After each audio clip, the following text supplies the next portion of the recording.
Allez, on va commencer la visite là, si vous voulez. Regardez. Allez.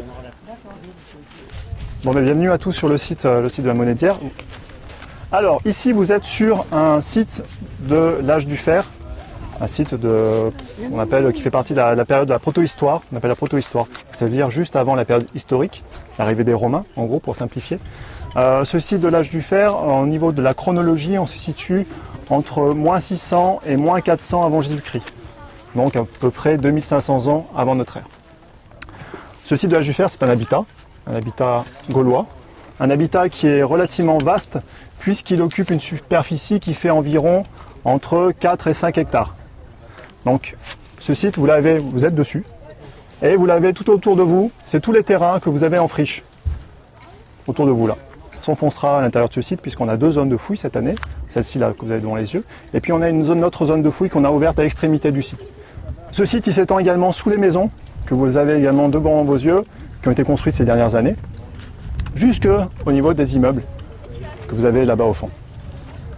Donc là, on se situe, au niveau de ces maisons-là, on se situe sur la bordure, la frange septentrionale de l'habitat gaulois. D'accord ? Donc cet habitat gaulois, il est occupé sans discontinuité pendant 200 ans. Les différentes recherches que nous avons effectuées sur ce site, depuis 2014, alors je vais vous expliquer un petit peu les types de recherches qu'on y a menées, nous ont permis d'identifier 7 villages successifs. On ne travaille pas avec des professionnels, on travaille avec des étudiants en archéologie essentiellement, qui viennent aussi là se former qui viennent se former à l'archéologie, au métier d'archéologue. Et nous, ce sont des campagnes qui sont relativement courtes, puisqu'on est là environ 5 semaines chaque année. Et on répète ça, on répète nos campagnes d'année en année. Là, nous sommes sur un programme triennal, c'est-à-dire que nous avons commencé l'année dernière, et donc nous sommes là pour 3 ans, au moins 3 ans de fouilles sur ce site. Ça en appellera évidemment d'autres, parce que vous allez voir, on est loin d'avoir exploré toutes les richesses de ce site qui est fabuleux. Ce site, nous avons pu mettre en évidence en 2014 le système fortifié, la fortification qui venait enclore, défendre ce site. La fortification, elle se situe sous les maisons, donc elle n'est plus du tout visible. Et cette fortification, elle se présentait sous la forme d'un fossé monumental qui faisait près de 10 mètres de large, 4 mètres de profondeur. Et ce fossé, il était doublé par une muraille. Cette muraille n'était pas conservée en place, mais on l'a retrouvée basculée, démantelée à l'intérieur du fossé. Ce qui nous a permis, grâce aux éléments qu'on a retrouvés dans ce remplissage, de restituer la manière dont elle était construite.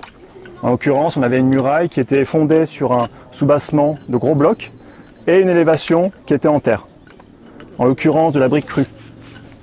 Et là, je reviendrai tout à l'heure sur cet élément, sur ce matériau-là qui n'est pas anodin, puisque c'est un matériau qui a été importé de la Méditerranée, qui n'est pas une technologie proprement indigène, et qui est mis en œuvre assez tôt sur le site de la Monédière par rapport aux autres sites gaulois contemporains de la région. Cette fortification, elle présente une interruption frontale d'environ 3 mètres de large qui se situe sous la Maison Blanche que vous avez en face de vous et qui correspond à l'entrée principale du site, ou en tout cas une des entrées principales du site. Donc une interruption suffisamment large en tout cas pour laisser passer les véhicules, les chars, les charrois, etc. Et évidemment les piétons. Cette fortification, elle présente une particularité assez intéressante en ce qui concerne son tracé, puisque nous avons, alors on ne l'a pas dégagé dans sa totalité, évidemment, puisque pour l'instant nous avons travaillé que sur la partie nord du site, mais en tout cas sur les parties que nous avons explorées, nous avons mis en évidence 2 tronçons de cette fortification, donc 2 tronçons de fossés perpendiculaires, donc qui s'agencent de manière orthogonale, et qui sont placés de manière assez curieuse, puisqu'ils sont complètement détachés de la topographie des lieux. Là, on ne s'en rend pas forcément compte quand on a les pieds dessus, mais on se situe sur un petit promontoire qui domine la plaine de l'Hérault, qui est environ 300 mètres derrière vous là-bas. On voit la cime des peupliers, des platanes plutôt. Donc là, on domine une dizaine de mètres cette plaine de l'Hérault. Et c'est pareil, les terrains alentours, on est légèrement surélevé par rapport au territoire environnant. Donc on est sur un petit point qui offre un contrôle visuel assez intéressant sur le territoire. Alors, ces limites de ce promontoire sur lesquelles on est ne sont pas des limites infranchissables, évidemment. On n'est pas sur des falaises, hein. C'est plutôt des pentes relativement douces. Mais on aurait pu s'attendre à ce qu'ils fondent leur fortification, en tout cas qu'ils appuient leur fortification sur ces quelques éléments naturels qui permettent de s'économiser de creusements de fossés importants, qui permettent de s'économiser des hauteurs de murailles importantes. Là, ils se sont détachés de cette topographie. Donc ça, déjà, c'est un petit peu intéressant. À l'intérieur de ce site, évidemment, il n'y a pas qu'une fortification, il y a aussi des habitations, on va en voir, là, on est en train d'en fouiller également. Des habitations donc, successives, hein, qui correspondent à ces différents villages dont je vous parlais tout à l'heure. Ces bâtiments, ils présentent une caractéristique assez intéressante qui est propre à ce site de la Monédière, c'est qu'ils sont tous orientés de la même manière. Ils suivent tous les mêmes orientations. En l'occurrence, ce sont des orientations qui vont dans ce sens-là et dans ce sens-là. Des orientations qui sont perpendiculaires et qui reprennent exactement le tracé de la fortification. Il y a des trames, il y a une trame générale, des axes directeurs qui sont répétés, qui sont conservés. Ça, c'est intéressant parce qu'il faut savoir que l'habitat, on n'est pas sur un habitat de type aggloméré, c'est-à-dire un habitat comme le village de Besson actuel, avec des maisons mitoyennes, des quartiers d'habitation qui sont séparés par des voiries. On est sur ce qu'on appelle un habitat de type lâche, c'est-à-dire que les maisons sont séparées les unes des autres, sont éloignées les unes des autres. En général, en milieu indigène, en milieu gaulois, pour ces périodes-là anciennes de l'âge du fer, donc on est systématiquement sur ce type d'habitat de type lâche. Les maisons sont un petit peu placées au petit bonheur la chance, hein, au gré où les gens ont envie de s'installer, au gré aussi des reliefs du terrain, etc., par rapport au vent dominant, etc. Là, non. Là, il y a des orientations, une implantation des bâtiments qui sont respectés dès la fondation du site. Dès 600 avant Jésus-Christ, c'est respecté et ça perdure pendant toute l'occupation. On a l'impression qu'ils sont venus s'installer avec déjà un plan d'urbanisme en tête. Ce terme d'urbanisme il est important puisque avant cette période-là, on ne peut pas parler d'urbanisme dans le sud de la France, en territoire gaulois. C'est vraiment à partir de ces périodes-là qu'on a quelques rares sites sur le littoral méditerranéen où on sent qu'il y a une structuration urbaine qui se fait. Et la Monédière fait partie de ces sites-là. Donc déjà un statut relativement important. Donc voilà, on a des gens qui sont venus s'installer là sur un terrain qui était vierge d'occupation, qui sont venus avec un plan déjà préétabli, un pouvoir politique probablement suffisamment fort pour faire en sorte que ce plan d'urbanisme soit bien respecté et que ce plan d'urbanisme il soit également respecté durant toute la durée d'occupation du site. 200 ans, c'est quand même pas rien aussi. Donc ça, c'est une originalité, c'est une spécificité qui est importante. Qu'on ne connaît pas en milieu indigène. Et c'est vrai que pour revoir ce type de schéma d'implantation, il faut se tourner vers d'autres types de civilisations. Il faut se tourner un petit peu vers la Méditerranée, le monde grec, le monde étrusque, pour retrouver ce type de schéma-là. Donc on se demande s'il n'y a pas eu un petit coup de pouce de nos amis méditerranéens à l'époque, quant à l'implantation, la fondation de ce site-là. On est sur un site indigène, mais il y a peut-être eu une coopération avec éventuellement des Grecs. Alors, petite parenthèse, je vous parle de Grecs, des Étrusques. Il faut savoir qu'ici, les Gaulois n'étaient pas du tout coupés du monde, hein. Il y a des échanges à longue distance qui se faisaient avec le nord de la Gaule, avec la péninsule ibérique, avec l'Italie, et puis avec le monde méditerranéen. Et c'est vraiment à partir du début du VIe siècle, avant notre ère, donc encore une fois vers moins 600, que ces échanges avec le monde méditerranéen vont se développer, vont s'accroître de façon très importante. Auparavant, il y avait juste des petits contacts de type échange, de type troc, des choses très ponctuelles. À partir de 600, le paysage il change complètement. Et ce paysage il change complètement aussi parce qu'il y a un événement très important qui a lieu en France, dans le sud de la France, mais en France aussi de manière plus générale, qui est la fondation de Marseille. De Marseille par les Phocéens. Donc les Grecs de Phocée, une partie des Grecs de Phocée, en Asie mineure, qui traversent toute la Méditerranée et qui viennent fonder une colonie très importante à Marseille. Ce sera un point d'accroche capital régional en termes au niveau de la Méditerranée nord-occidentale. Quelques années plus tard, ces mêmes Marseillais vont fonder une autre colonie en Catalogne qui s'appelle Empúries, pas très loin de Barcelone. Et ce qui est intéressant, c'est que Agde, qui se situe là à 5 km à peine au sud de la Monédière, hein, Agde, donc la Monédière, se situe pile poil à mi-distance entre ces deux points, ces deux colonies très importantes du monde méditerranéen. Donc ici, on est dans une ambiance économique méditerranéenne importante. Les Grecs mais pas que les Grecs, les Étrusques aussi. On sait que les Étrusques s'implantent aussi dans le sud de la France. Je ne sais pas si vous connaissez le site de Latara, près de Montpellier, qui est une fondation, une colonie, un comptoir étrusque. Donc les Grecs, les Étrusques viennent commercer, s'installent physiquement sur les rivages de la Gaule du sud, se mêlent éventuellement à la population indigène par endroits, et peut-être abaissant à la Monédière. C'est aussi une des questions de nos recherches, un des axes de nos recherches, et diffusent leurs produits pour la commercialisation. Leurs produits, c'est essentiellement du vin. On va retrouver essentiellement des amphores binaires, massaliettes, produites par les Grecs, étrusques, dans toute une série de sites gaulois de la région. Certains sites vont livrer des quantités beaucoup plus importantes de ces produits d'importation que d'autres, et notamment la Monédière. La Monédière, il faut savoir qu'on a des taux d'importation de céramique, alors que ce soit ces amphores-là, ou de la vaisselle plus commune, qui est importée, dans des taux qui sont quasi inégalés pour les sites indigènes contemporains. Pour avoir des taux d'importation aussi importants, il faut aller sur Marseille, Empourias, La Tara, voilà, des endroits où il y a une présence grecque qui est assurée, qui est sûre. Donc déjà, ça met un petit peu la puce à l'oreille quant au rôle qu'a tenu ce site à l'époque, il y a 2500 ans, et éventuellement à la présence aussi de populations exogènes, des Grecs, peut-être des Étrusques.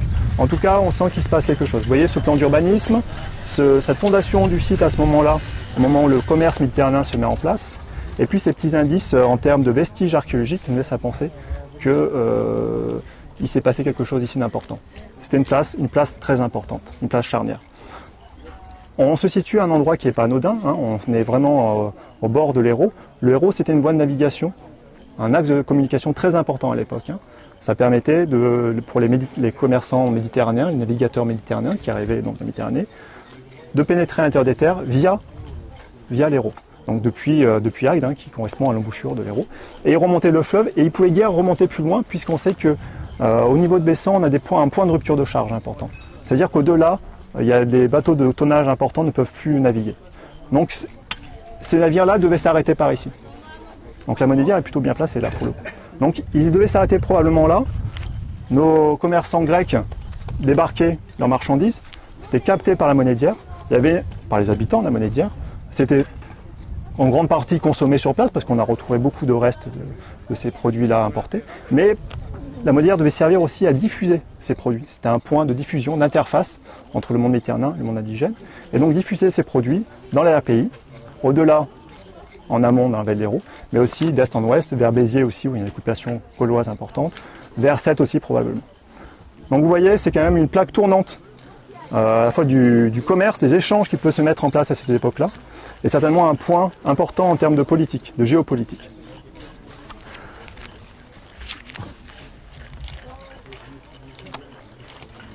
Alors très rapidement sur ces différents villages, et puis ensuite je vous montre un petit peu les vestiges, ces différents villages qui se succèdent, il y a une particularité aussi qui est très intéressante, c'est que les premières maisons qui sont installées sur ce village de la Monédière, ce sont des maisons qui sont de plan absidial, c'est-à-dire des maisons valaires, pour simplifier, des grandes maisons en matériaux périssables, donc en terre, ce qu'on appelle le torchis, donc du torchis, la terre plaquée sur vous connaissez le terme, j'imagine, sur un clayonnage en bois, des poteaux en bois qui permettaient de soutenir tout ça.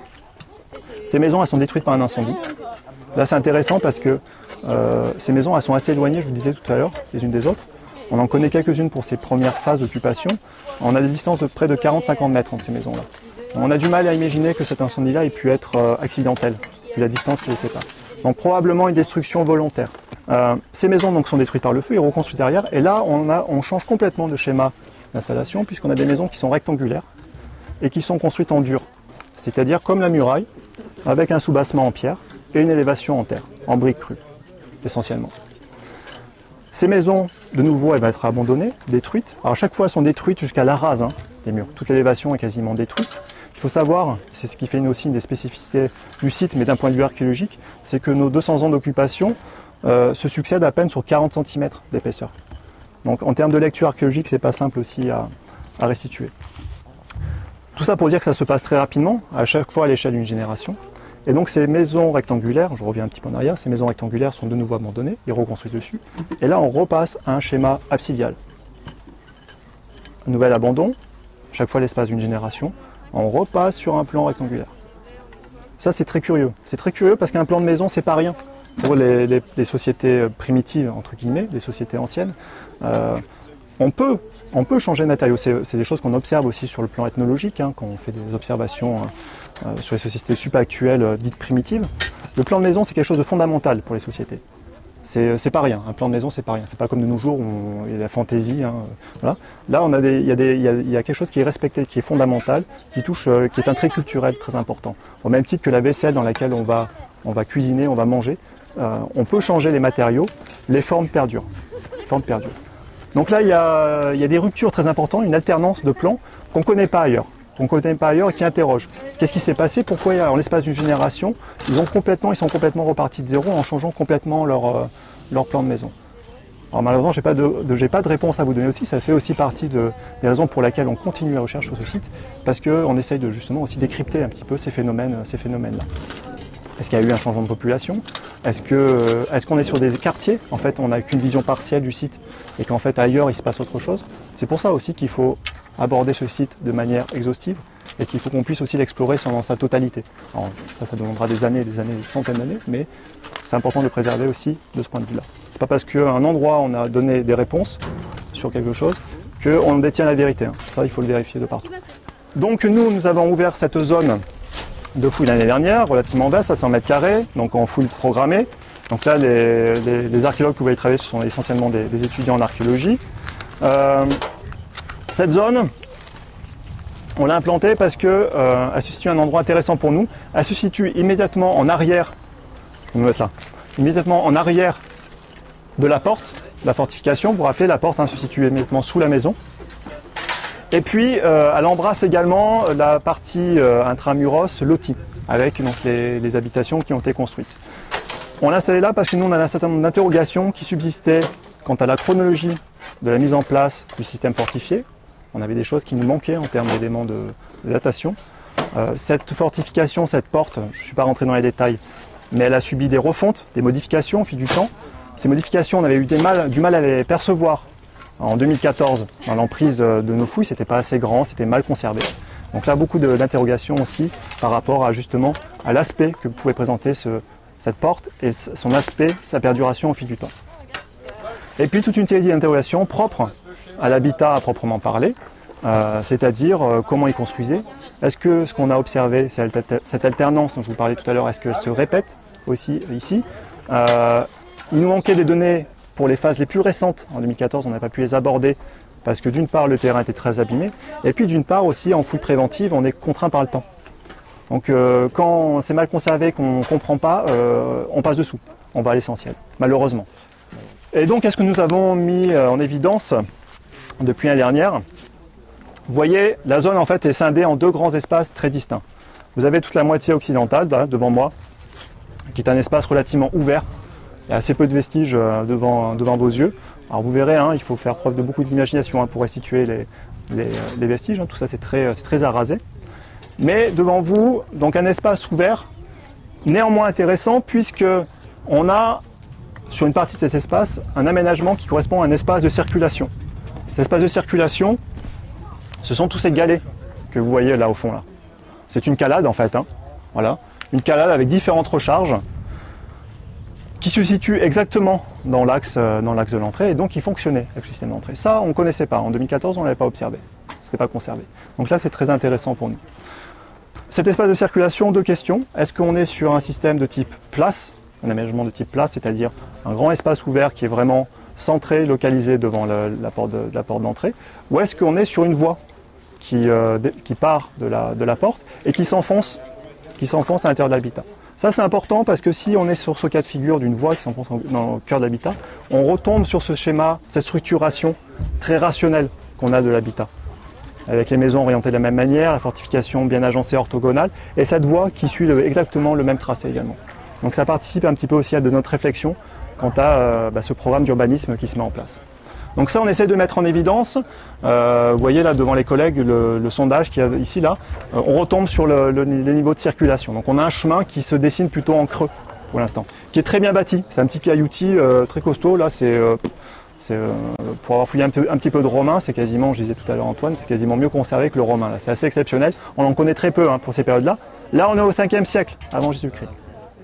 C'est très vieux. Donc c'est des plus anciens chemins qu'on connaisse dans la région aussi. Ce chemin, il est bordé, vous voyez, par un angle de bâtiment ici, qu'on a que sur une petite surface. Le reste est sous vos pieds. Qu'on n'a pas pour l'instant abordé parce qu'évidemment on ne peut pas se permettre d'aborder ce type de vestige juste sur une petite frange. Il faut l'avoir dans sa totalité pour comprendre l'espace. Donc ça on verra à terme, peut-être l'année prochaine. On fera une petite extension là pour sortir le bâtiment dans sa totalité. A priori bien conservé puisqu'on n'a pas encore atteint à l'extérieur des murs la base des murs. Et le sol, je pense qu'il est dessous, là, il est plutôt bien conservé. Juste une petite chose, cet espace de circulation, il n'était pas visible l'année dernière et encore cette année, là, devant vous, devant vos yeux, vous ne le voyez pas. Mais vous voyez un apport très grisâtre, qui est en fait de la cendre, essentiellement de la cendre. Cet espace de circulation, vers le milieu du 5e siècle avant Jésus-Christ, il est abandonné et il sert de dépotoir. C'est une poubelle. Donc tous les résidus des feux qu'ils pouvaient faire, la cendre, charbon, ils jettent.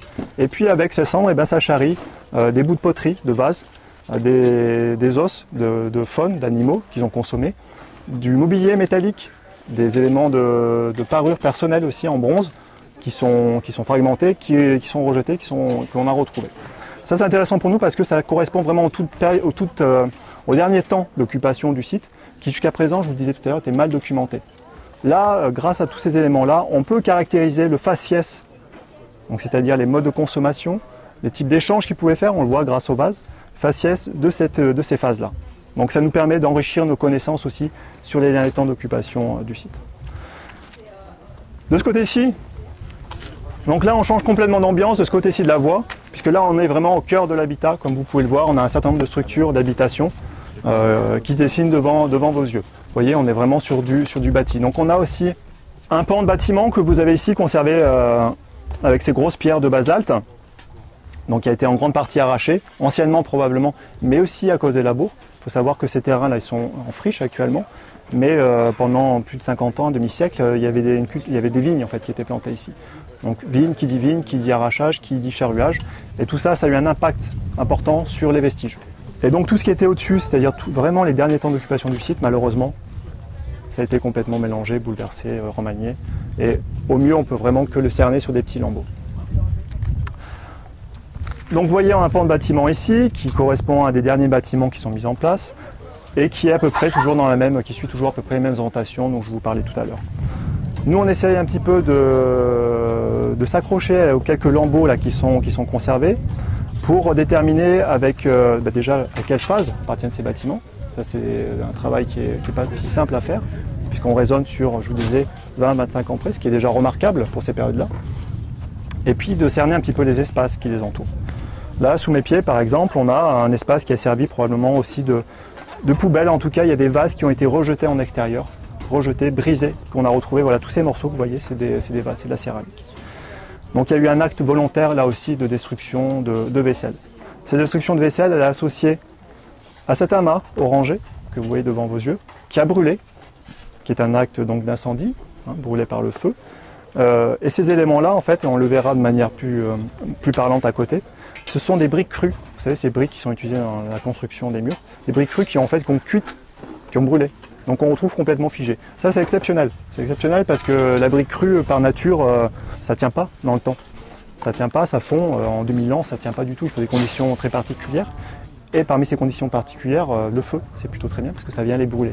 À cet endroit-là, donc on a un pan de mur, on ne sait pas trop pour l'instant où il se situe, on est en train d'essayer de déterminer tout ça.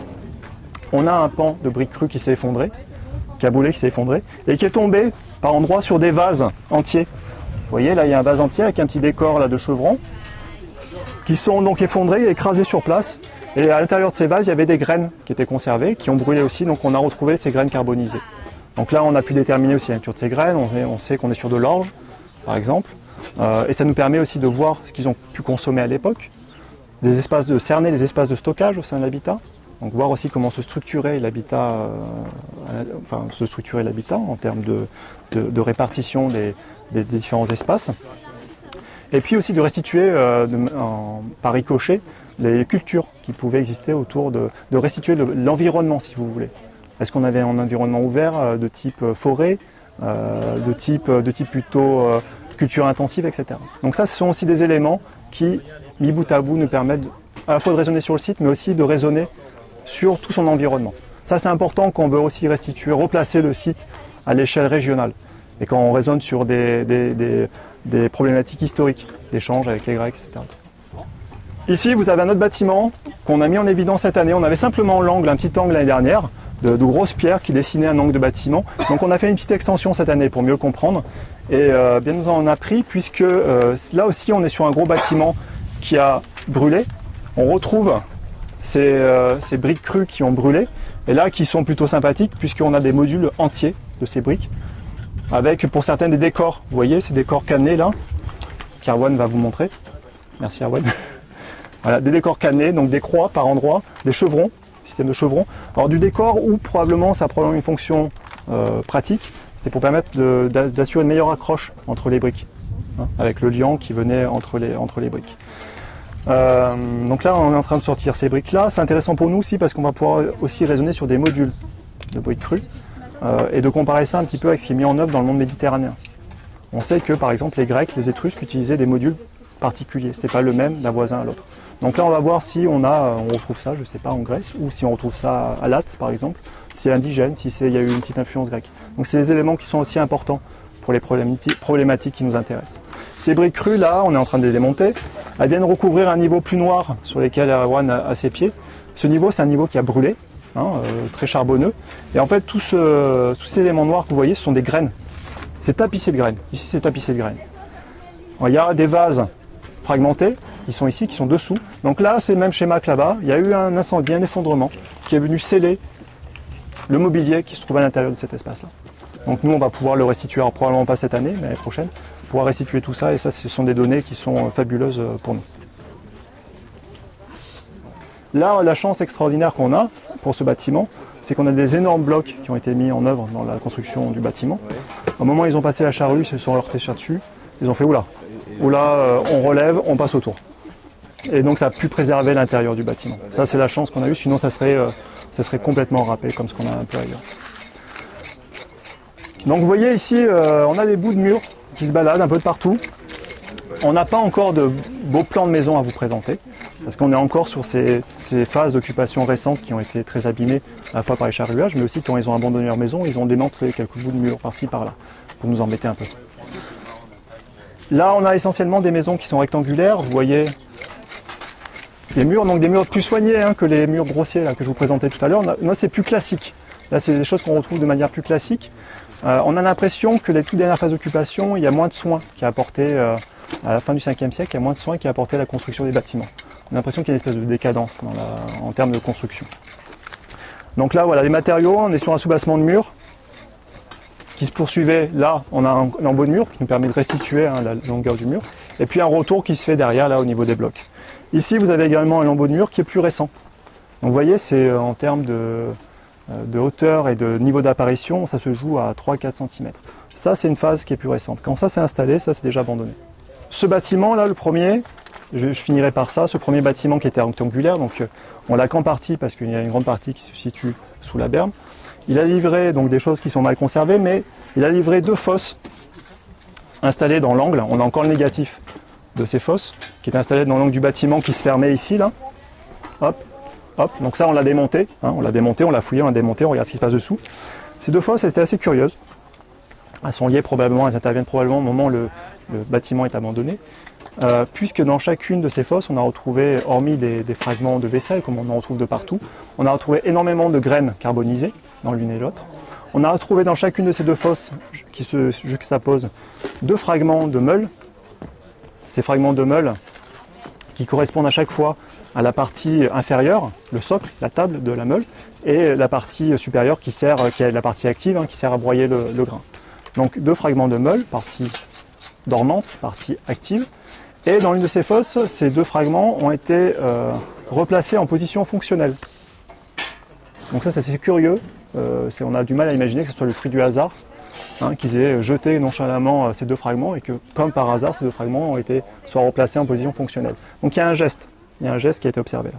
Avec ces 2 fragments de meule, on a retrouvé un fond de vase perforé volontairement, donc ce n'était pas prévu initialement, probablement un vase à libation, Donc, libation, on est déjà dans des pratiques un peu particulières. Et avec ce vase à libation, un crâne de chien coupé, un crâne de chien rejeté.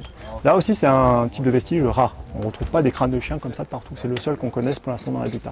Voilà. Le chien avait aussi un statut particulier. Il n'était pas consommé au même titre que du bœuf, que du porc, etc. Donc quelque chose de très curieux, qu'on ne connaît pas dans la région. En revanche, pour exactement la même période, donc là on est milieu 5e siècle avant Jésus-Christ toujours, exactement la même période, de l'autre côté des Pyrénées, en Catalogne, sur un site qui s'appelle Pontos, qui n'est pas très loin d'Empúries, dont je vous parlais tout à l'heure, dans des silos. Donc les silos, vous savez, c'est des structures souterraines qui permettaient de conserver les grains. Dans un silo abandonné, on a retrouvé dans deux de ces silos-là des apports qui correspondent à des graines carbonisées qui ont été rejetées, des meules, des fragments de meules, associés à des squelettes de chiens. Donc voilà des vestiges qui sont très ressemblants, qui sont qui plus est contemporains, et qui rappellent des gestes et des pratiques très semblables. Alors les collègues catalans interprètent ça comme probablement des pratiques rituelles liées aux divinités agricoles pour eh bien, s'attirer les faveurs éventuellement des dieux pour que les cultures soient bonnes. Donc quoi qu'il en soit, quelle que soit l'hypothèse qu'on peut retenir, là très probablement on est sur ce même phénomène, cette même dynamique, une pratique rituelle liée à l'abandon de cette maison-là, et surtout une pratique qui est semblable à ce qu'on observe en Catalogne. Ici, dans la région, on est sur des Gaulois. On parle de Gaulois pour simplifier, mais en fait, on ne sait pas vraiment qui c'était. Mais ce qu'on observe au niveau des vestiges, c'est que ces gens qui habitaient à Monédière, mais qui habitaient aussi sur les sites autour, au niveau de Béziers, etc., leur culture est tournée vers ce qu'on observe en Catalogne. C'est plus proche de ce qu'on observe en Catalogne, de ce qu'on observe en Provence, par exemple. Donc il y a une entité culturelle là qui est propre à la région aussi. Et donc les habitants de la Monédière avaient probablement ce fond ethnique aussi qu'on retrouve de part et d'autre des Pyrénées. Ici, nous, on a implanté une zone de fouille l'année dernière parce qu'il y a quelque chose qui nous interrogeait beaucoup.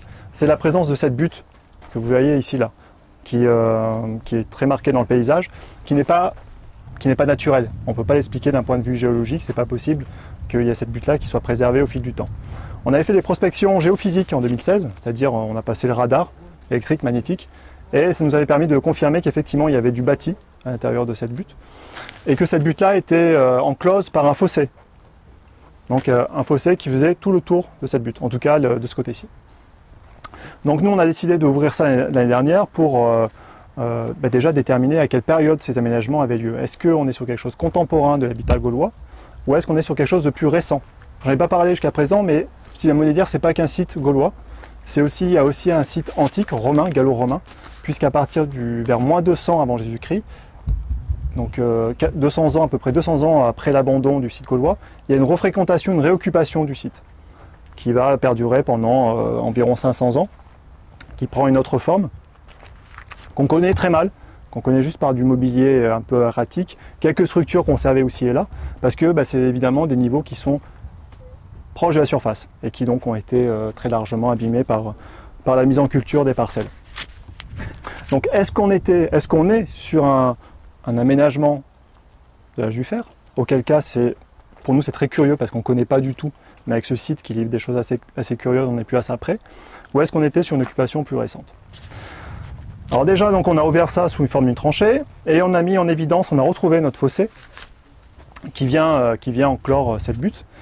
Et la première surprise qu'on a eue, c'est que ce fossé est bien plus important que ce qu'on pouvait imaginer à partir des quelques images radar qu'on avait. Ce fossé est devant moi, vous voyez, on est à plus de 3 mètres de profondeur. Il est creusé dans la terrasse alluviale, la terrasse naturelle qui est ce substrat très orangé que vous avez ici. Et la bordure opposée se situe au niveau des pierres que vous avez sous la berme. Donc vous voyez l'ampleur, on est à plus de 8 mètres de largeur, 3 mètres de profondeur. Ce n'est pas un petit fossé de clôture, de drainage, on est sur un fossé défensif. Ce fossé défensif, il n'a rien à voir avec l'enceinte fortifiée de l'âge du fer. Il n'est pas du tout dans le même axe, il n'est pas dans la continuité. Et surtout, effectivement, il n'est pas de la même période. Ça, on a pu le déterminer, puisque ce fossé, à l'intérieur de ce fossé, on retrouve à chaque fois beaucoup d'éléments de la période gallo-romaine, des tuiles, des bouts d'amphores, de vaisselle, etc. On sait qu'il a été creusé après le 3e ou 4e siècle après Jésus-Christ, grâce pour l'instant au mobilier qu'on a retrouvé dans ce fossé-là. Alors ce fossé, on l'a terminé cette année, ça c'est des données qu'on avait l'année dernière. On l'a terminé cette année, on est allé jusqu'au fond pour essayer d'avoir plus de données de datation. La datation, c'est le mobilier céramique qui nous les donne. Parce que on avait une interrogation qui subsistait, à savoir que pour ces périodes-là gallo-romaines, on ne connaît pas ce type d'aménagement, de but avec un fossé défensif important. On ne connaît pas dans la région, mais même au-delà de la région, on ne connaît pas. En revanche, à l'époque médiévale, on connaît bien ce qu'on appelle les mottes castrales. C'est-à-dire c'est des petits châteaux forts qui sont construits sur une butte artificielle ou pas, et qui sont protégés par un rempart, éventuellement un fossé. Ça rappelle ce schéma-là.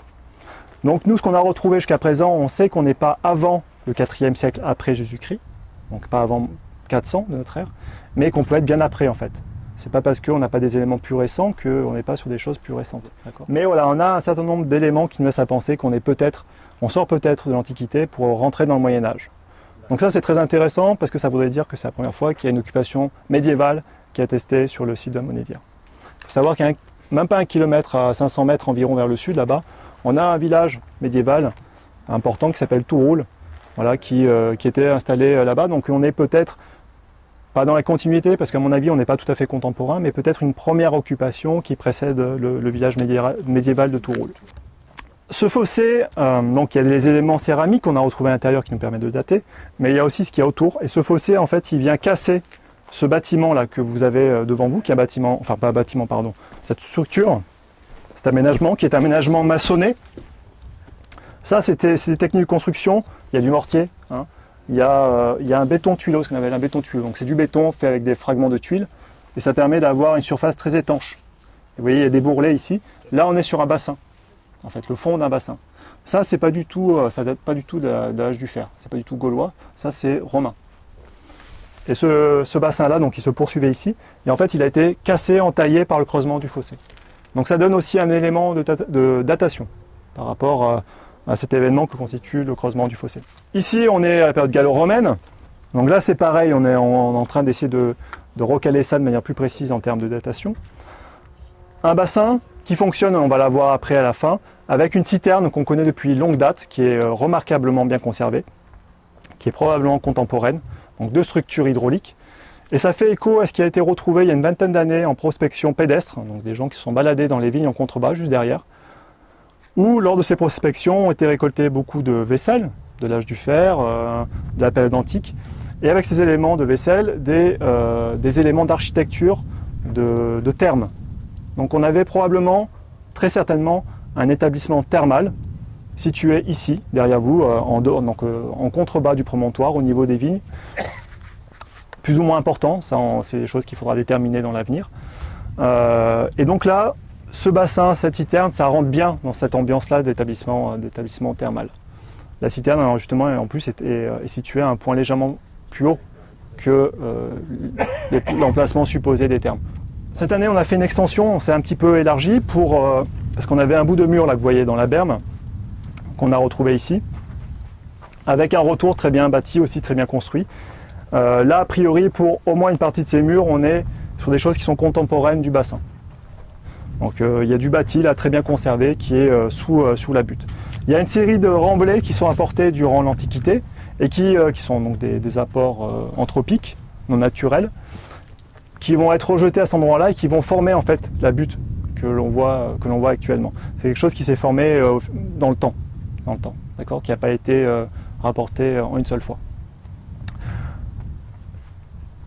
Ces vestiges, ils précèdent une occupation plus ancienne qu'on a mis en évidence cette année.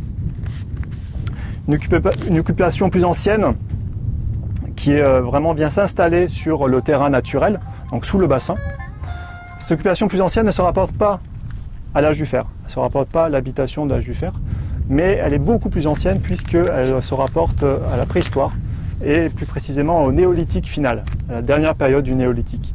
On est vers moins 2500 ans avant Jésus-Christ. Donc il y a plus de 4500 ans. Ça, c'est la première fois qu'on observe ça sur la Monédière. On soupçonnait la présence d'un site aussi ancien parce que justement dans les vignes, là on avait récolté du mobilier céramique de cette période-là, un petit peu. Là dans notre fossé, on en a retrouvé, alors en position résiduelle évidemment, ils ont pu creuser quelque part dans le site néolithique et le rejeter dans le fossé. Mais on avait ce bruit de fond qui nous laissait penser qu'il y avait une occupation ici sur la monnayère quelque part de cette période ancienne. Est-ce que ce site était conservé ou est-ce qu'il se situe exactement? On ne savait pas. Ici, donc sur une petite fenêtre, on a pu le mettre en évidence et il s'avère qu'il est extrêmement bien conservé puisque ce site-là, il est conservé sur une trentaine de centimètres d'épaisseur, ce qui est beaucoup pour ces périodes anciennes. Plusieurs niveaux d'occupation bien stratifiés, avec des rejets domestiques, silex, rejets de consommation de type ossements d'animaux, de la vaisselle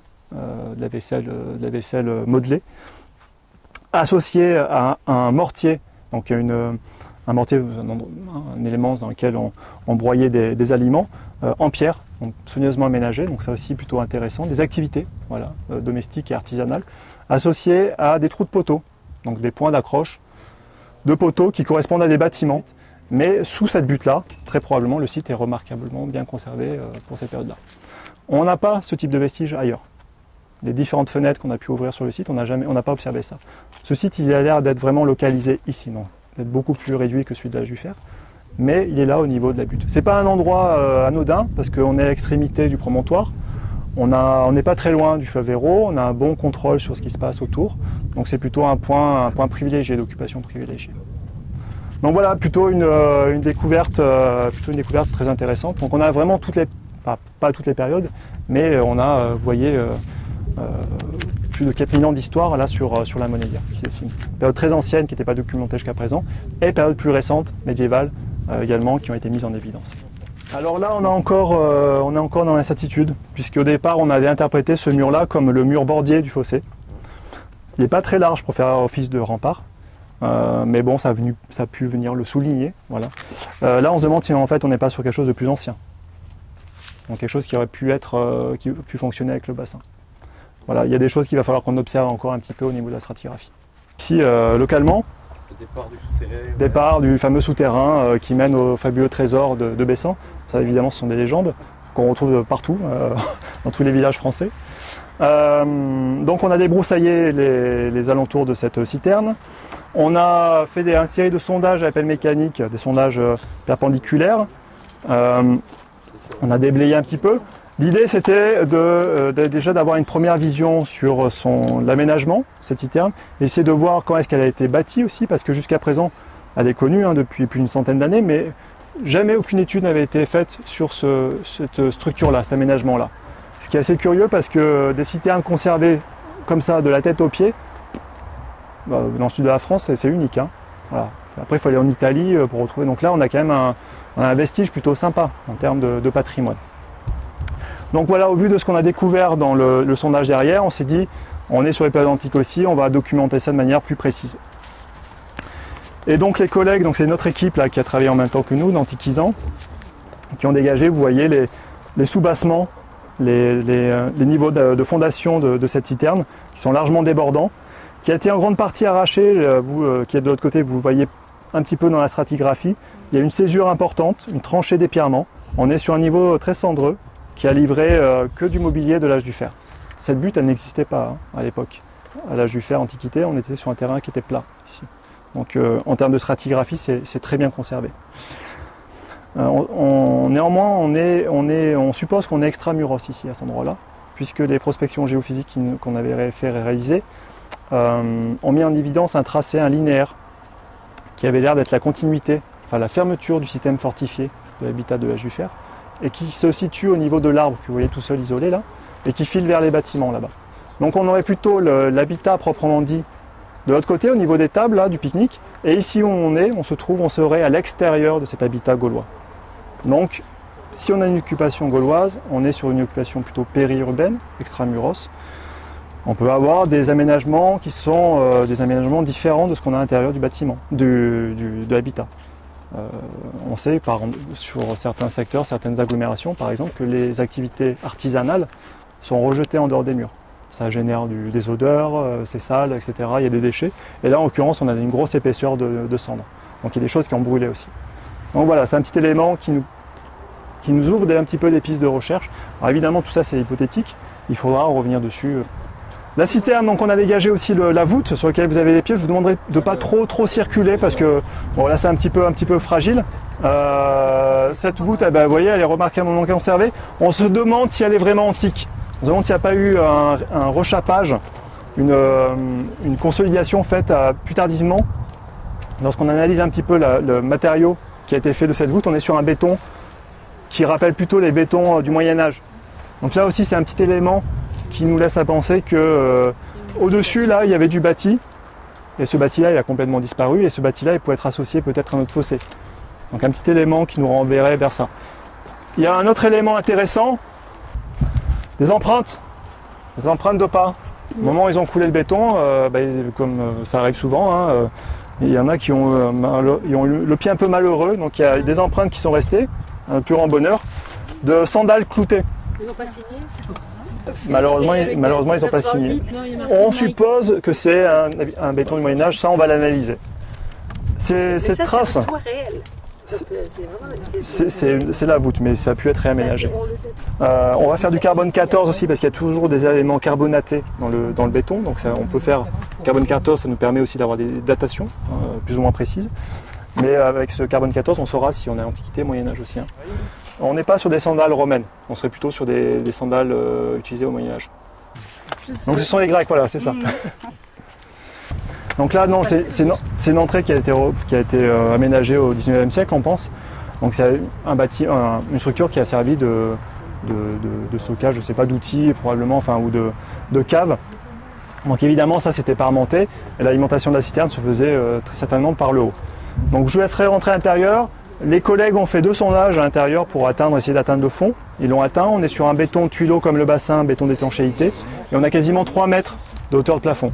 Donc on n'a pas fait encore l'estimation du cubage, mais ça reste quand même voilà, on pouvait stocker pas mal d'eau à l'intérieur. L'idée c'est qu'à terme, et éventuellement l'année prochaine, on fasse vider l'intérieur de la citerne. Tout ce qui est conservé à l'intérieur, en fait, c'est du... Voilà, Antoine avait sorti une chaussure tout à l'heure, c'est de la poubelle mais très récente. Donc c'est pas très agréable, on va faire vider ça pour pouvoir l'étudier de manière architecturale sur toute son élévation. Voilà. Donc pour avoir éventuellement observé des reprises ou pas de l'aménagement. Ça c'est une réserve d'eau. Oui, mais elle venait d'où C'est un peu la question qu'on se pose. Alors ça peut être probablement de l'eau de pluie captée grâce aux toitures de bâtiments. Donc on suppose qu'il y a pu y avoir des bâtiments en surface avec des toitures qui convergeaient vers la citerne et qui captaient toutes les eaux de pluie. Alors on ne pense pas qu'il y ait un aqueduc. Je ne pense pas parce que l'aqueduc autant alimenter directement les thermes s'il y a un aqueduc. C'est quelque chose qui est pérenne, etc. Donc il y a peu de chances sur un aqueduc et puis de toute façon on n'a rien dans le paysage qui permet de le restituer. Donc plutôt sur cette idée-là d'eau de pluie. Ouais. Voilà. Oui, il y a plusieurs choses qui se passent. Il y a les soupassements et le mur de la citerne qui ont été en grande partie arrachés. Et puis il y a le départ de la voûte avec ces briques qui sont disposées à incliner. Voilà. Et ça aussi, c'est des choses qui ont disparu. Hein. Là, il faut restituer une épaisseur. Là, on a fait un petit sondage. On a sorti le parement de la citerne. Le mur est ici, là. Il se ferme là. Donc vous voyez, tout ça, ça a été arraché. Donc là, on est au cœur de la structure. Voilà. Ils fabriquaient des briques à l'époque gallo-romaine. À l'âge du fer, ça n'existe pas. Donc là, on a abordé vraiment, on a à peine appréhendé l'étude de cette structure. L'idée, c'est de dégager un petit peu les flancs, de faire des sondages pour avoir des éléments de datation. Là, sous la bâche, on a découvert le départ d'un bassin enduit, donc qui a l'air de s'intégrer au cœur de la structure. C'est un petit peu curieux pour l'instant. On est vraiment sur des fenêtres très réduites, donc là encore, on n'a pas encore les éléments de réponse. Il faudra évidemment aller plus loin dans l'exploration. Rien de plus, ça c'est un mur moderne, du 19e siècle. En dessous, on a un pavage de tuiles sous la bâche qui a été retrouvé aussi, qui est antique. Voilà. Donc on a une partie du site antique qui est bien conservée ici. Et des accessoires, parce qu'après la fête, on a... Oui.